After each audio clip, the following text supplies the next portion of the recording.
Are you a man in your 40s? You know you are talented, capable, responsible.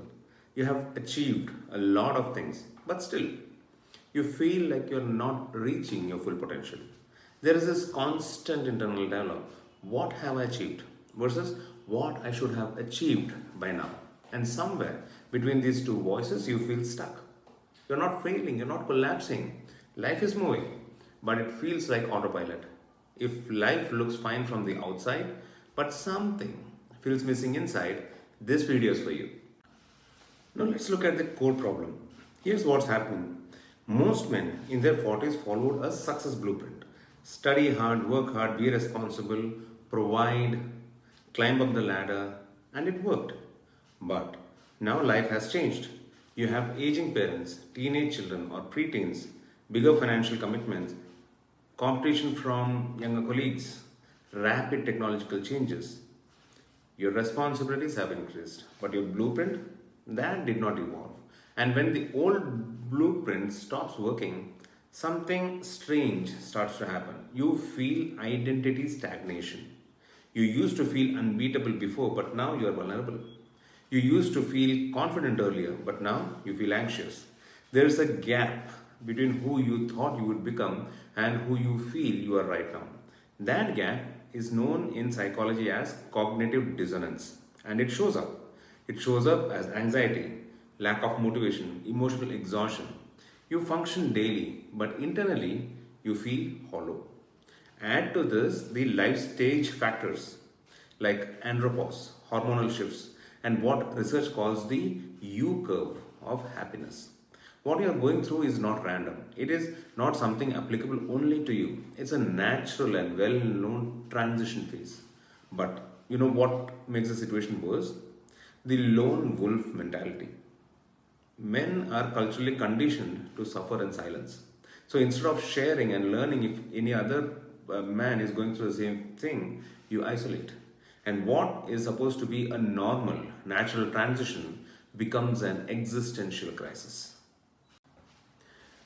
Does stuckness matter and does it have any real impacts? Turns out there is.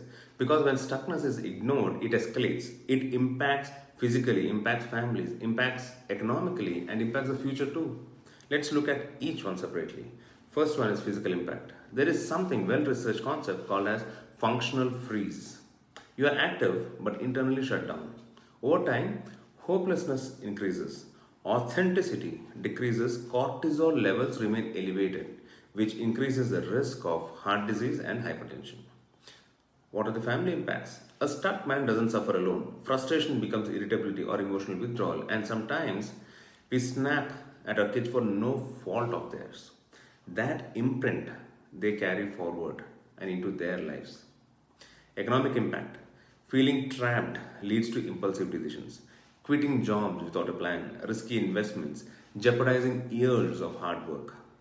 And there are impacts of missed opportunities.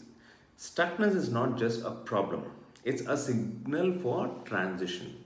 If reframed correctly as midlife transition and not as a midlife crisis, this becomes a very powerful opportunity to redefine your purpose, to realign your identity, and to live more authentically. We looked at what is the issue with getting stuck and why it matters, but what causes this stuckness? There are some common patterns. You might have outgrown your current environment. Your dream job does not excite you anymore. You fear external judgment of making any changes. You are afraid that the change means loss. You might be burnt out. You might be comparing yourself with others. Or you might have quietly lost hope. All this indicate that your system is overloaded. Being stuck is not a verdict. It's an overloaded system asking for a recalibration. Now let's look at some simple ways on how to get unstuck. There are 4 levels. First one is physiological. Let's start with the basics. Get your medical checkup done because in that you can check your vitamin D and B12 levels. Low levels of these can trigger lethargy, and my own vitamin D was low, and correcting that changed my energy. Also breathing, double inhale and long exhale. When you're frozen, this activity shifts your nervous system back into the alert mode. The next level is psychological. We usually maintain our to-do lists, right? These lists are filled with tasks we should do. Write down everything you feel you should do. Most of them will be external pressures. Cross them out.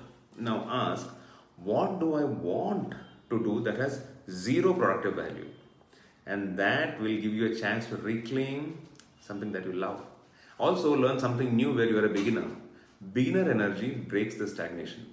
And social level, talk to someone you trust, a friend, a mentor, a coach. You will realize that you are not alone, and join spaces where you are not defined by your role. For me, it's my choir group. I'm not a provider there, I'm not a leader there. I'm just another voice. And that matters. And the last level is the activity level, the taking action. Follow the 5-minute rule. If you're stuck with something, commit to start it and work on it for just 5 minutes, because that momentum kills the anxiety. And when your mind is stuck, move your body. A high intensity workout or a cold shower, anything that forces the change in the state.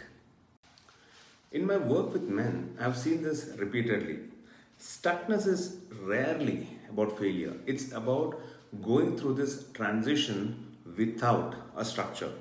Men upgrade skills, they get income, their responsibilities increase, but never have they upgraded their internal blueprint. Personal mastery program that I run is not hype. It's a structured and a practical process of getting out of being stuck. Because when your internal system stabilizes, clarity returns. When clarity returns, confidence builds. And when confidence rebuilds, life starts rocking again. If you feel stuck, you are not broken. You are transitioning. The man who succeeded in his 30s is not the same man standing in his 40s. Your blueprint must evolve. Stuckness is not the end. As we spoke, it's a signal. And if you listen to it, this phase in your life can become the most powerful chapter of your life. Not because you push harder, but because you become more aligned. This is the Resilience Pulse, where we talk honestly about building personal mastery for men under pressure. If this conversation resonated with you, consider subscribing. We'll continue exploring deeper into how to build this personal mastery for men dealing with pressure and responsibility. See you in the next video. Take care.